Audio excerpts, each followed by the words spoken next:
म्हणजे मी मुंबई आणि कोल्हापूरला जे धावत होतो ते रेल्वेनेच धावत होतो. कारण बाकी कुठली दुसरी जाण्याची सोयच नव्हती. आरामदायी जायचं असेल तर रेल्वेनेच जायचं असं म्हणजे त्यावेळेस तो कारण किती पिक्चर्स सगळे तुमचे कोल्हापूरलाच चालायचे. तिकडे सगळ्यांचं म्हणजे कंटिन्युअस मी बॉम्बे कोणावर जात होतो. काय आहे ना, युजली मी चित्रपट व्यवसाय म्हणून बनवत नाही. त्यामुळे दरवर्षाला एक चित्रपट किंवा दरवर्षाला 2 चित्रपट वगैरे असं गणित माझं कधीच नसतं. पण आमच्यासाठी हे सगळे कलाकार खूप गुणी कलाकार आहेत. फॅमिली तर म्हणजे नंतर झाले, पण गुणी कलाकार आहेत. आणि कलाकाराला एखाद्या कलाकाराने दाद नाही द्यायची तर कोणी द्यायची? माझं लहानपण जे गेलंय ते पुलंना पाहत गेलंय. त्याचबरोबर बबन काकांना सुद्धा पाहत गेलंय. अशोक सराफचं काम मला खूप आवडलं जेव्हा मी पांडू हवालदार बघितलं. सोनू म्हणा, स्वप्नील म्हणा, बरेच यांच्याकडे तर कितीतरी लोक जे असे आहेत की माझ्या मते हे गुण चांगले हेरतात लोकांमधले. त्याच्यामुळे त्यांना बऱ्याच वेळेला असं होतं की अरे ये, म्हणून त्यांच्याबरोबर बऱ्याच लोकांचा डेब्यू झालेला आहे. मी हिंदी पिक्चर्स बघतो, मराठी पिक्चर्स बघतो. मला त्या काळी मी लहान असताना जेव्हा मी बघायचो तेव्हा मला राजा गोसावींचं काम भरपूर आवडायचं. हिंदीमध्ये मला मेहमूद भाईजानचं काम खूप आवडायचं. नमस्कार, मी कपिल. प्लॅनेट मराठीवर तुम्हा सगळ्यांचं खूप खूप स्वागत आहे. आजपासून 20 वर्षांपूर्वी नवरा माझा नवसाचा या सिनेमाला संपूर्ण महाराष्ट्राने डोक्यावर घेतलं होतं. असं म्हणतात की राम आणि सीता यांचा 14 वर्षांचा वनवास लांबला होता. आपल्या मराठीत इंडस्ट्रीतले राम आणि सीता म्हणून त्यांच्याकडे बघितलं जातं. ते सचिन सर आणि सुप्रिया मॅम आपल्यासोबत आहेत. त्यांचा वनवास तेव्हा 12 वर्षांनी संपला आणि ते मराठीत आले. त्यांना साथ होती सोबतीला खंबीर लक्ष्मण अर्थात महाराष्ट्र भूषण अशोक सराफ सर यांची. आणि तेव्हा जो काही इतिहास घडला संपूर्ण महाराष्ट्राने बघितला. तर आज हे 3 दिग्गज कलाकार आपल्यासोबत असणार आहेत आणि आपल्याला भरपूर गप्पा मारायच्या आहेत सगळ्यांशी. तुम्हा तिघांचं खूप खूप स्वागत सर. धन्यवाद. प्लॅनेट मराठीवरती आमचं स्वागत केल्याबद्दल थँक्यू. Thank you ma'am. सर, पहिला प्रश्न तुम्हाला. 19 वर्षानंतर नवरा माझा नवसाचा 2 येतोय. ही प्रोसेस कशी सुरू झाली म्हणजे, आणि हा 19 वर्षांचा काळ मध्ये का गेला? काय आहे ना, युजली मी चित्रपट व्यवसाय म्हणून बनवत नाही. त्यामुळे दरवर्षाला एक चित्रपट किंवा दरवर्षाला 2 चित्रपट वगैरे असं गणित माझं कधीच नसतं. मी चित्रपट मला आनंद व्हावा म्हणून माझ्याबरोबर काम करणारे सगळे आहेत ते आनंदी व्हावे काम करताना, आणि तो चित्रपट बनल्यानंतर प्रेक्षकांना आनंद मिळावा याच भावनेनं मी चित्रपट बनवतो. आता यंत्रणा माझ्याकडे आहे आणि माझ्यातल्या दिग्दर्शकाला न्याय मिळावा म्हणून मी निर्माता झालो. निर्माता बनणं ही माझी ॲम्बिशन नव्हती. माझी ॲम्बिशन दिग्दर्शक बनण्याची होती, एक फिल्म मेकर बनण्याची होती, एक एडिटर बनण्याची होती. पण मग काय असतं की मग तुम्ही उत्तर देऊ लागता बऱ्याचशा लोकांना, जर तुम्ही फक्त दिग्दर्शकच लात तर. इथे अशी परिस्थिती आहे की मी उत्तर देऊ लागतो पण फक्त माझ्या प्रेक्षकांना, यांच्याकरता मी पिक्चर बनवतो आहे. तर त्यामुळे मी वेळ घेतो पिक्चर बनवायला. मी पटापट पिक्चर बनवणारा माणूस नाही. तरीही हे माझं 23वा पिक्चर आहे ॲज अ डिरेक्टर. कळलं? जर मी पटापट एक व्यावसायिक निर्माता म्हणून जर मी उभा राहिलो आणि ते पिक्चर बनवूया, मग त्याच्याबरोबर बनवूया, त्याच्याबरोबर बनवूया, हे करूया आणि ते करूया, मग त्याचं गणित की एवढं लागले की एवढे मिळतात आणि एवढं केलं की ही माझी वृत्ती नाही. त्यामुळे कधीकधी 3 वर्ष लागतात, कधी 5 वर्ष लागतात, कधी 6 वर्ष लागतात, कधी 1 वर्ष पण लागतं. तो काय असा हार्ड अँड फास्ट रूल नाही आहे माझा की मी असंच करणार किंवा काहीतरी चांगलं करण्याचा प्रयत्न करणार. हा हार्ड अँड फास्ट रूल आहे. मग त्याला किती वेळ लागो. या वेळेला त्याच्यामध्ये पण काही पिक्चर्स बनली, काही लोकांना आवडली, काही नाही आवडली, असं भरपूर वेळेला होतं. पण नवरा माझा नवसाचा 2ची कल्पना डोक्यात यायला वेळ लागला आणि वेळ लागल्यानंतर तो लिखाणात अजून जास्त त्याच्यानंतर वेळ लागला. असं म्हणून जवळजवळ 3 वर्षांपूर्वी ही डोक्यात कल्पना आली होती हा चित्रपट बनवायची. पण तो त्याला आकार मिळत गेला, ते घडत गेलं आणि त्याच्यानंतर त्याचं शूट आम्ही यावर्षी 5 फेब्रुवारीला सुरू केलं आणि 12 एप्रिलला शूटिंग संपवलं. त्यामुळे 19 वर्ष लागली. मॅम, जेव्हा अनाऊन्समेंट झाली होती नवरा माझा नवसा 2ची, सगळ्यांसाठी सरप्राईज पण होतं आणि एक आनंदाची गोष्ट पण होती की आपली महाराष्ट्राची लाडकी जोडी पुन्हा एकदा एकत्र मोठ्या पडद्यावर येते. आणि असा चित्रपट जो संपूर्ण महाराष्ट्रातील तमाम जनतेला आवडला होता. तर आता जे भरभरून प्रेम तुम्हाला मिळतं मी बघतोय कारण आता सोशल मीडिया खूप मोठं माध्यम झालेलं आहे. तुम्ही जिथे पण जाता आहात भरभरून प्रेम मिळतंय. अजूनही लोकांना ती गाणी आठवतात, अजूनही लोकांना प्रत्येक कॅरेक्टर लक्षात आहे, त्याचे डायलॉग लक्षात आहेत. हो ना. तर त्याबद्दल की या काही नाही, त्यांनी एक तर मलाच दडपण आलं होतं काही का, म्हणजे खरं तर असं सगळं दडपण दिग्दर्शकाला निर्मात्याला यायला पाहिजे, पण त्यांची बायको असल्यामुळे मग मला सतत असं वाटायचं की किती सगळ्या लोकांना हे आठवतंय, अरे बापरे आता असा म्हणजे असे डायलॉग्स आणि हे सगळे आपण एक्सपेक्टेशन्सचं ते असतं ना हो जग तसं. पण तेव्हा मला यांनी सांगितलं काही घाबरू नकोस, सगळं व्यवस्थित चाललेलं आहे, आपली गोष्ट खूप स्ट्रॉंग गोष्ट आहे आणि आपण ज्या सिन्सिअरिटीनी आणि ज्या पद्धतीने आपण ते प्रेझेंट करतो आहे त्याच्यामध्ये ह्या कुठल्याही तुझ्या शंकांना उत्तर मिळणार नाही असं होणारच नाही. लोक बघायला आली की सगळं ते आपले प्रॉब्लेम्स काळजा विसरून ते पिक्चर एन्जॉय करणार आणि मग म्हणणार की अरे नवरा माझा तवसाचा 3 आता कधी येते, त्याच्यात काय होत आहे बघूयात, सो हा खूप याचा एक पॉझिटिव्ह ॲटिट्यूड आहे. गाण्यांबद्दल म्हटलं तर आमच्या प्रत्येक पिक्चरमधली गाणी म्हणजे आजही लोकांना खूप आवडतात. आम्ही कितीतरी वेळेला बघतो सोशल मीडियावरनं की लोक अजूनही त्याच्यावरती डान्स करतात, व्हिडिओज पोस्ट करतात. तर एवढं मात्र माहिती आहे की ह्यांच्या पिक्चरमधली गाणी चांगली छान बरेच वर्ष ऐकायला आवडतील अशा पद्धतीची गाणी असतात. सो तशीच ह्याची पण गाणी आहे. अजून आत्ता जस्ट रिलीज झालं आहे, म्हणजे आता 5 वर्षानंतर आपण म्हणणार की अरे ह्या पिक्चरची गाणी काय वस्तू आता काय आणि सरांच्या फिल्मचं वैशिष्ट्य त्यांची गाडी अजूनही एव्हरग्रीन आहेत जुनी. एक्झॅक्टली तेच मी म्हणते की तशी सगळी गाणी असणार. आता वेळ लागतो कुठल्याही गोष्टीचा, जसं मेहंदीला रंग पूर्ण असं चढायला काही दिवस लागतात, कसं सगळ्या गोष्टी अशा लिहिण्याला वेळ लागतो. पण ते आता 20 सप्टेंबरपासून त्या गोष्टीची सुरुवात होणार. आत्ता कसं आपण आधी प्रमोशनच्या दृष्टीने थोडं आपण देतोय, पण तुम्ही फक्त गाणी बघता आत्ता पण किंवा ऐकता फक्त. पण जेव्हा तुम्ही ती सेपरेटली ऐकतात तेव्हा आणि एकदा फिल्ममध्ये बघता तेव्हा ह्याच्यात जमीन आसमानाचा फरक पडू शकतो.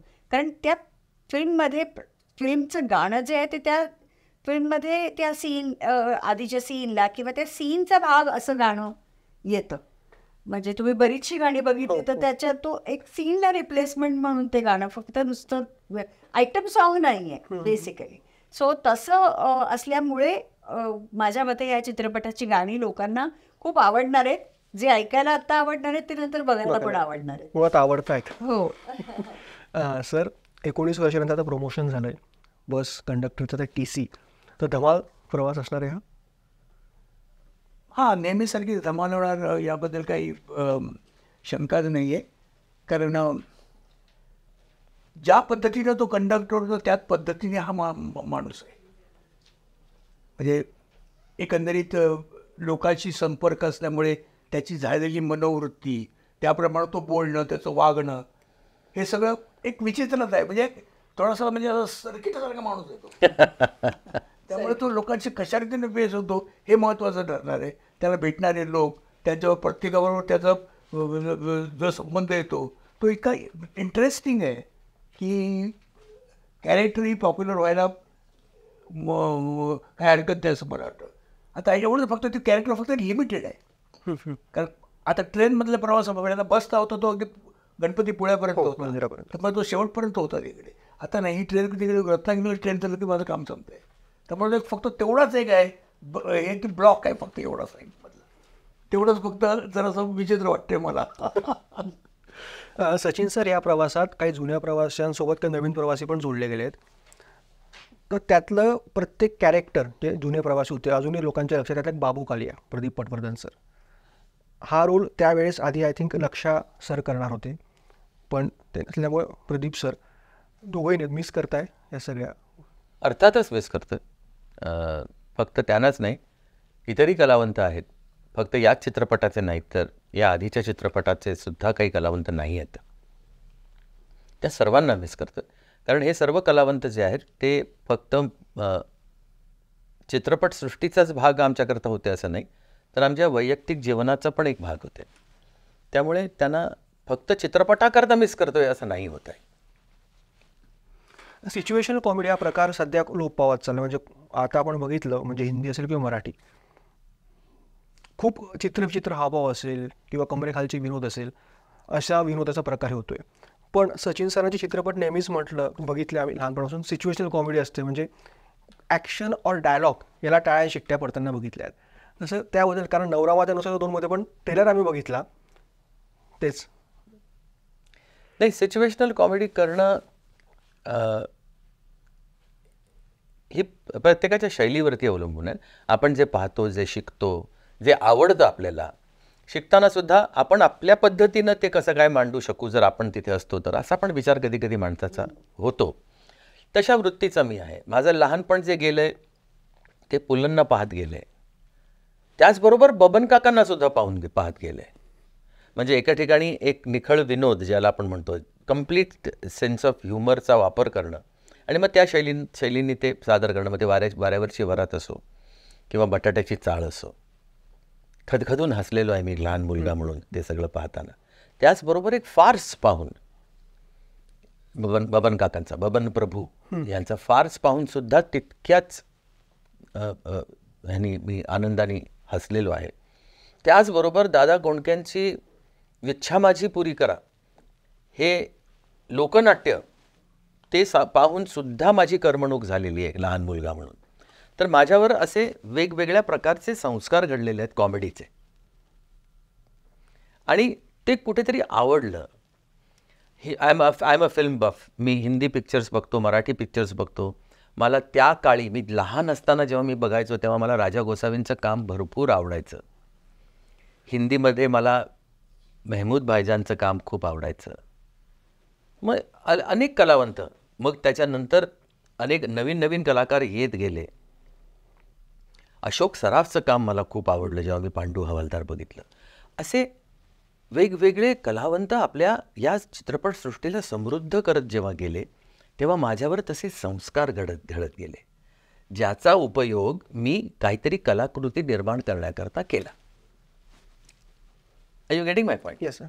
तर त्यामुळे ते सिच्युएशनल कॉमेडी करणं हे माझ्या स्वभावाचा एक भाग आहे. ती माझी एक हे नाही आहे की स्ट्रॅटेजी नाही आहे फिल्म बनवण्याची. नो, इट इज मी स्वतः आहे तो. त्यामुळेच मी हे सगळं करू शकतो. मी बनवाबनवीमध्ये 60 to 70% पिक्चरमध्ये साडी नेसली होती. तर साडी नेसण्यापेक्षा मी ती साडी सांभाळली जास्त. आणि माझ्यासमोर आदर्श म्हणून 2 स्त्रिया होत्या. एक म्हणजे माझी आई आणि दुसरी म्हणजे सुलोचनाबाई. त्यांना डोळ्यासमोर ठेवून मी ती भूमिका साकारली. अच्छा, त्यातल्या गमती जमती, मिस्किलपणा वगैरे जे काय आहे ते आवश्यक होतं त्या स्क्रिप्ट करता. त्याची डिमांड होती, त्या कॅरेक्टरची डिमांड होतं, तर ते तर करावंच लागलं. पण ती साडी नेसलेली बाई ही अतिशय चांगली दिसावी आणि तिला पाहून लोकांना आनंद वाटावा ह्याची खबरदारी घेतली. त्यात दुसरा कुठलाही प्रकार मी केला नाही, कारण मला तो करायचा नव्हता. That is not me. Ma'am, Hemal मुलीच्या भूमिकेत आहे तुमच्या आणि स्वप्नील जावयाच्या भूमिकेत. तुमच्या दोघांशी खूप घट्ट नातं आहे. तर हेमलबद्दल, कारण ती जेव्हा लास्ट टाईम भेटलेली तेव्हा तिने खूप की सचिन सर आणि मॅममुळे आज मी आहे, त्यांनी सुरुवातीच्या काळात मला खूप सपोर्ट केला आणि जे यश मी आज बघते तिच्यामुळे सेम स्वप्नील दादाचं म्हणणं आहे. नाही, that's very sweet of her की ती असं म्हणते की ती आहेच मुलगी तशी की लाडली मुलगी आहे, खूप चांगली मुलगी आहे, गुणी मुलगी आहे. फक्त ती आमच्या चित्रपटात आली म्हणून ती चांगली आहे अशातला भाग नाही. एक आपण माणूस ओळखू शकतो ना, तशी आहे. आणि मला तिचं ते कोल्हापूरचं असलं पण मला खूप आवडतं. तिच्याबरोबर सतत मी तिला सांगत असते की नाही, तू कोल्हापुरी भाषेत बोल.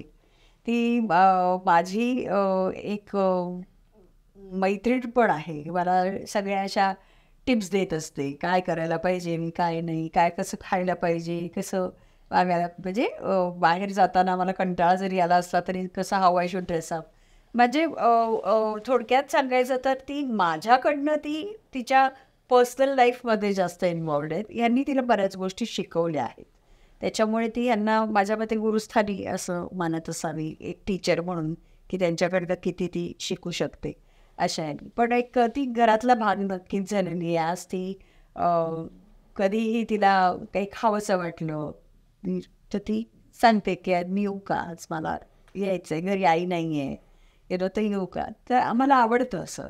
आणि हेच मोठं पण तुम्हाला दोघांनी जपलं, कारण तुम्ही दोघं एवढे मोठे कलाकार आहात. पण सुरुवातीच्या ज्या सोनू निगम असेल, अली असेल, स्वप्नीलदा असेल, स्ट्रगलच्या काळात खूप मदत सरांनी पण त्यांना केली आहे. नाही ते मदत वगैरे करणं हे त्यांनी डेफिनेटली सांगितलं असेल, पण आमच्यासाठी हे सगळे कलाकार खूप गुणी कलाकार आहेत.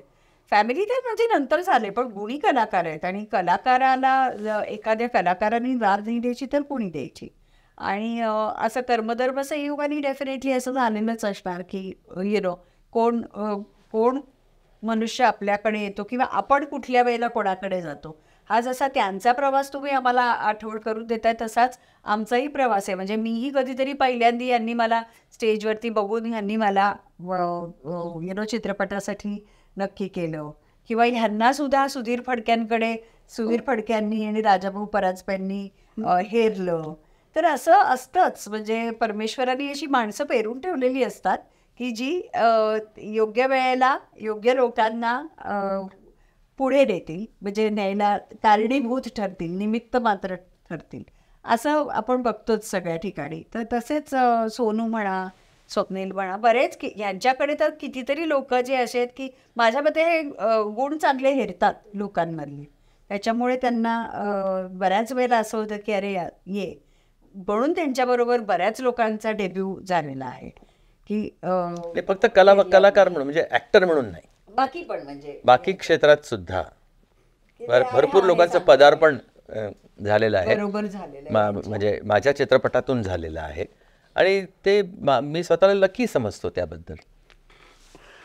सर, यंदा आपला रेल्वेचा प्रवास असणार आहे. तर एक विचार, तुम्ही कधी रेल्वेने प्रवास केला आहे का, किंवा एखादी त्या रेल्वेच्या प्रवासातली अशी आठवण की जी अजूनही तुमच्या लक्षात आहे? केला रेल्वेचा प्रवास तर भरपूर केलेला आहे मी. म्हणजे मी मुंबई आणि कोल्हापूरला जे धावत होतो ते रेल्वेनेच होत होतो.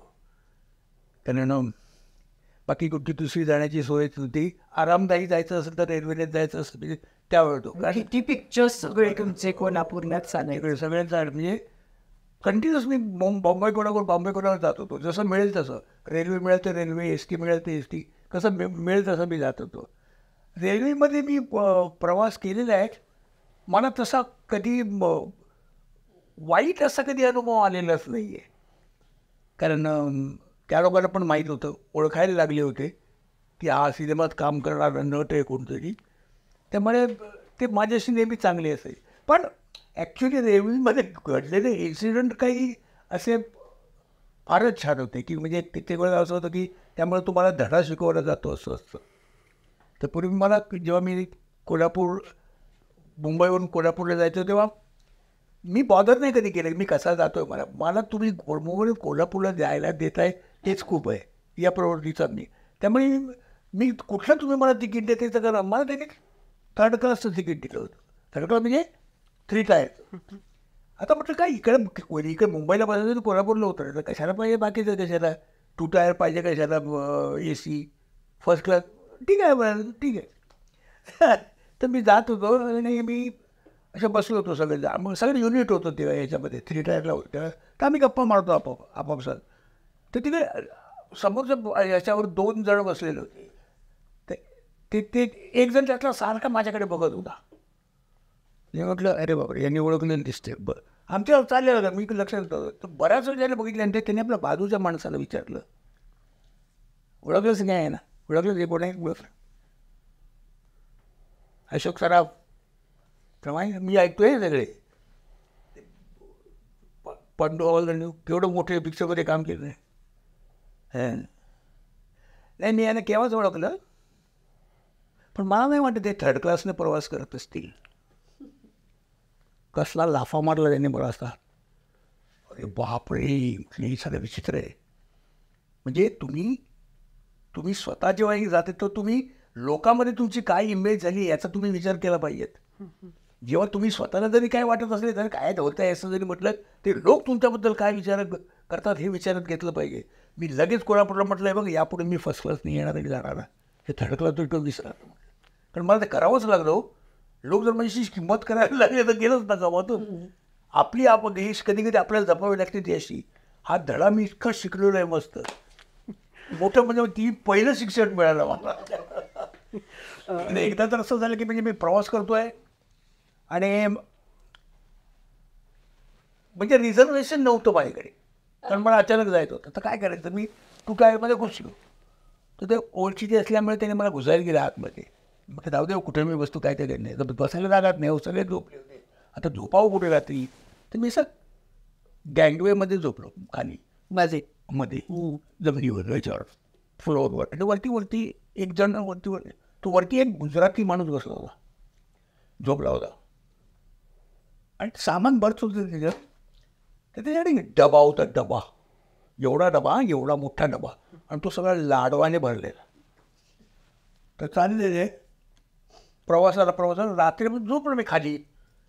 तर ते गाडीच्या हलते गाडीच्या हडच्याने तो डबा सरकत म्हणजे कोपऱ्यात ठेवला, सरकत सगळं बाहेर आला. आणि वरून जो सटकला, वरून जो पडला तो मध्ये इथे पडला. बापरे.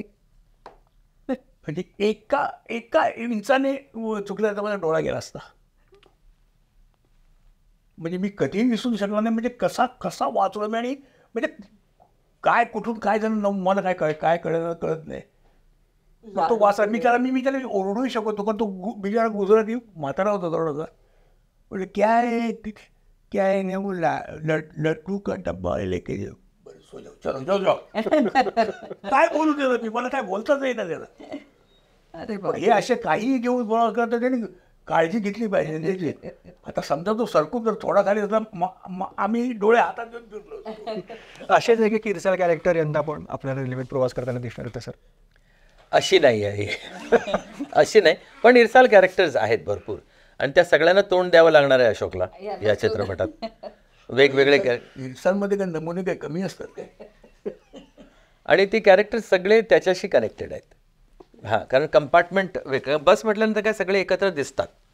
इथे कसं कंपार्टमेंट असतं, त्या प्रत्येक कंपार्टमेंटची आपली स्वतःची एक गंमत असते.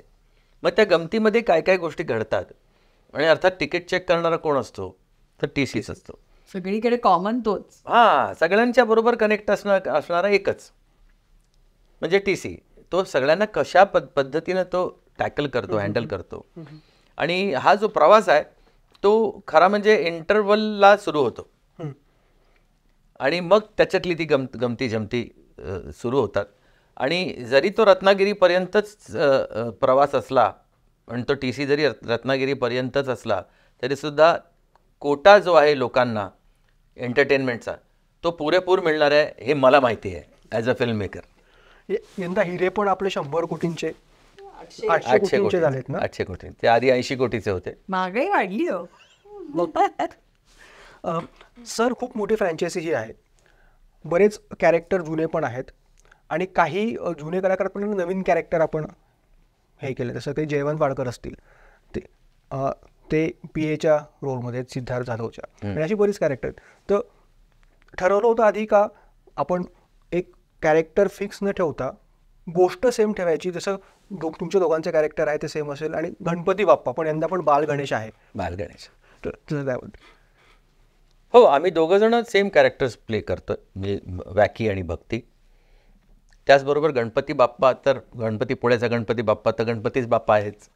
त्याचबरोबर बालगणेशाची मूर्ती ही नव्याने आलेली आहे, जी गेल्या पिक्चरमध्ये नव्हती. आमच्या दोघांच्या व्यतिरिक्त 2 अशा गोष्टी आहेत की ज्या गेल्या पिक्चरहून इथे आलेल्या आहेत. एक म्हणजे विजय पाटकरनी तोच रोल केलेला आहे, तो जो इन्स्पेक्टर म्हणून एंडला डिक्लेअर होतो, तो या चित्रपटात एका सीन करता जरी असला, सिक्वेन्स करता जरी असला, तरी सुद्धा तो इन्स्पेक्टर आहे. पण त्याची रिकॉल व्हॅल्यू आहे की अरे हां ते. आणि दुसरी कनेक्टिंग सेम गोष्ट आहे म्हणजे हिरे, जे 80 कोटीचे होते ते 800 कोटीचे झालेले आहेत. ते कसे झालेत, का झालेत हे तुम्हाला कळेल. बाकी कॅरेक्टर्स वेगळ्या आहेत. ॲक्टर्स जरी सेम असले तरी सुद्धा वेगळी कॅरेक्टर्स करतात. जसं निर्मिती सावंत त्या पिक्चरमध्ये आत्या होती, या पिक्चरमध्ये ती स्वप्नीलची आई आहे. नंतर वैभव मांगले त्या चित्रपटात हेल्मेट घालून एक मुलाचा बाप होता. इथे तो एक देवरुखकर आहे, एक कोकणात राहणारा एक प्रवासी आहे. जयवंत वाडकर तेव्हा तो घोरणारा होता, इथे तो PA आहे. अनेक आहेत. म्हणजे तिकडे म्हणजे त्या बाबू कालियाच्या 2 बायका ज्या तिथे होत्या, माधवी आणि शीतल, त्या दोघीही इथे आहेत, एकाच कंपार्टमेंटमध्ये आहेत पण वेगळ्या कॅरेक्टर्स करतायत. असे अनेक आहेत. म्हणजे ते मला जे असं वाटलं होतं की नेते असले पाहिजेत. आणि त्याचबरोबर सिद्धार्थ जाधवला माझ्याबरोबर काम करायची इच्छा होती. त्याची इच्छा पूर्ण झाली होती एका पिक्चरमध्ये काम करून अशोक बरोबर. 3.5 नावाचा पिक्चर त्यांनी केला होता, त्याची ती इच्छा होती. नंतर महेश कोठारेबरोबर त्यांनी काम केलं, ती त्याची इच्छा होती. त्याची एक इच्छा मात्र राहून गेली, अपुरीच राहिली, ती म्हणजे लक्षाबरोबर काम करायची. तो नाही करू शकला. त्यामुळे त्यांनी मला सांगितलं की सचिन सर, आता मला हे नाही सोडायचं, तुम्ही नवीन पिक्चर करताय, मला कोणत्याही परिस्थितीत तुमच्याबरोबर काम करायचंच आहे. आणि म्हणून मग ती कॅरेक्टर तशी मी रंगवली आणि त्याला या चित्रपटात घेतला. त्याला इतका आनंद झाला की तो म्हणाला, एका फ्रेममध्ये मी आहे आणि एका बाजूला तुम्ही आणि एका बाजूला अशोक मामा, असे एका फ्रेममध्ये असणार आहोत. त्याला त्याचं अप्रूप. अरे म्हटलं हो असणार. अरे बाप रे, कसं दिसेल ते. मला कळलं की त्याला काय म्हणायचं आहे. तो लहान असताना त्यांनी पिक्चर्स पाहिलेले आणि ते पिक्चर्स पाहून त्याच्या मनात दोघांना बघून पिक्चरमध्ये त्याला काय ही चाइल्ड सायकोलॉजी आहे. अरे चाइल्ड सायकोलॉजी एकदम लहान नसेल तो, पण एक ते वय ॲडोलसन्स ज्याला आपण म्हणतो, त्याच्यात त्यांनी ते सगळं पाहिलेलं, त्याचं ते इमेज त्याच्या डोक्यात असलेलं, ते इमेज डोक्यात ठेवून त्यांनी मला हा प्रश्न विचारला होता, जो माझ्याकरता खूप महत्त्वाचा आहे. आपण स्वतःला काय सगळ्यांसारखे समजतो, पण त्याच्या समोरच्याच्या नजरेतनं जर आपण बघण्याचा प्रयत्न केला तर ते काहीतरी वेगळंच होतं. तर तसा तो आदर, तसा तो. आणि एका सीनमध्ये तर असं होतं की एका शॉटमध्ये तो म्हणाला, सर मी महाराष्ट्राच्या दिग्गज 2 लोकांना दम देतोय. मी म्हटलं हो, हा भारी वाटतंय मला. म्हणाला ही बघा, ही सायकोलॉजी वेगळी आहे. ही सर्वसामान्य ॲक्टरची सायकोलॉजी नाही आहे, ही एका फॅनची सायकोलॉजी आहे. कळतंय तुम्हाला? Yes sir. त्यामुळे ना एक वेगळी केमिस्ट्री या पिक्चरमध्ये निर्माण झालेली आहे. प्रेमाने काम करायचं होतं सर्वांना आणि त्याच्यामुळे ते करताना मग आणि त्यांनी काय काय केलं, वाम थॅम छुम छाम चिम छाम सगळं केलं. सगळं अशोकने बघितलं. संपल्यानंतर त्याला विचारलं, ये बस छान केलं सर तू. नाही मामा थँक्यू, हे काय तू हे केलं, उड्या मारल्या आणि हे केलं, हे बोललात ते बोललात. डबिंगमध्ये बघ काय होतं. आणि तो असा असणार, तो असा झाला, त्याला कळे ना काय ते. मग तो डबिंगला म्हणून उभा जेव्हा राहिला तेव्हा प्रत्येक शॉटला त्यांनी अशोकची आठवण काढली. तो म्हणाला, मामाने सांगितलं होतं मला, इथे तू ज्या दे मार करतोय सगळं, पण तिथे डबिंगला काय करणार. पण शेवटी मी तिथे बसलो होतो, त्याच्यामुळे त्याच्याकडनं ते झालं. त्यांनी केलं पण खूप छान, चांगला रोल आहे. एक सीनचा रोल नाही आहे, इट्स अ कॅमिओ, पण त्यांनी तो खूप छान केलं आहे. सिद्धार्थवर काय दडपण असेल हे मला माहिती आहे, कारण तुम्ही तिघंच एका फ्रेममध्ये असेल याची मी पण कारण वेगवेगळ्या निमित्ताने भेटलो आहे. पण आज पहिल्यांदा 3 दिग्गज, मी काय दडपण माझ्यावरती मला माहिती सर. सर एक कॅरेक्टर आपण याच्यातलं मिस करतोय, म्हणजे जॉनी वाईनचं त्याच्यातलं कॅरेक्टर खूप गाजलं होतं. तर यावेळेस काही सरप्राईज एंट्री असणार आहे काही? मी काहीही बोलू इच्छित नाही, कारण मला तरी असं वाटतं की लोकांचे खूप हे आहे की आम्हाला कांचो बघायला मिळेल का, किंवा आम्हाला हिरवा निसर्ग पाहिजे. तर काय असतं की हिरवा निसर्ग या पिक्चरमध्ये कसा असेल, कारण हिरवा निसर्ग हे गाणं त्या पिक्चरचं होतं. तर हे बघा, ही अतिशय निरागस असा एक्सप्रेशन आहे की त्याला तेच पाहिजे त्या पिक्चरचं. तर रेप्युटेशन होणार ना, तसं नाही करू शकत आपण.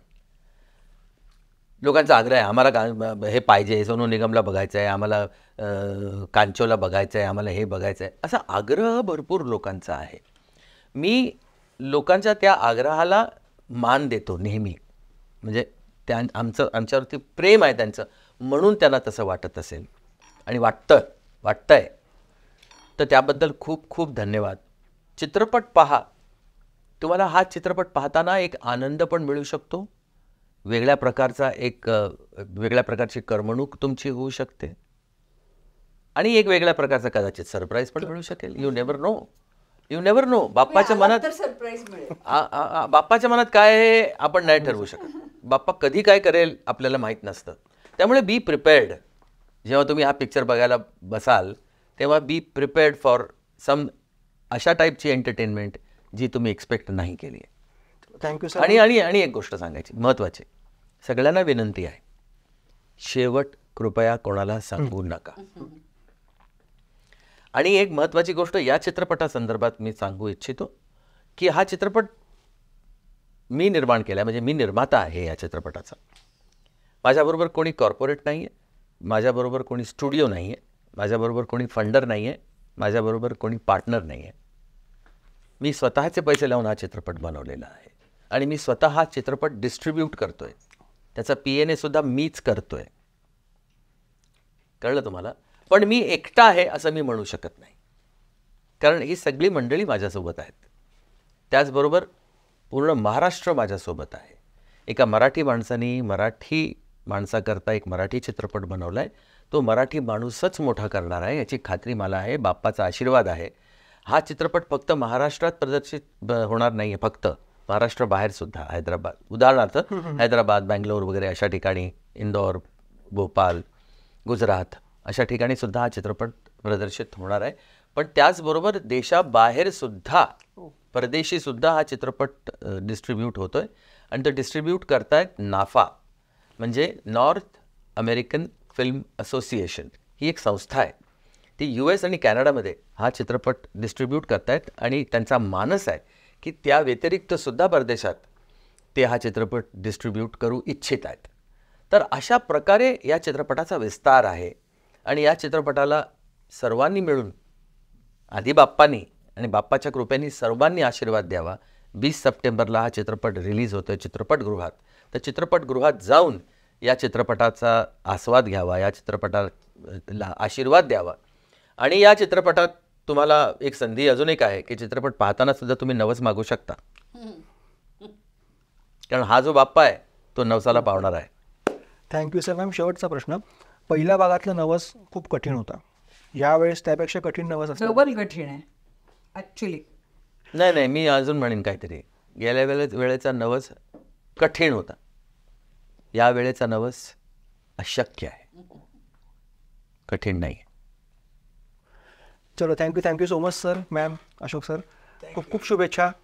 Thank you so much. Ganpati Bappa Morya.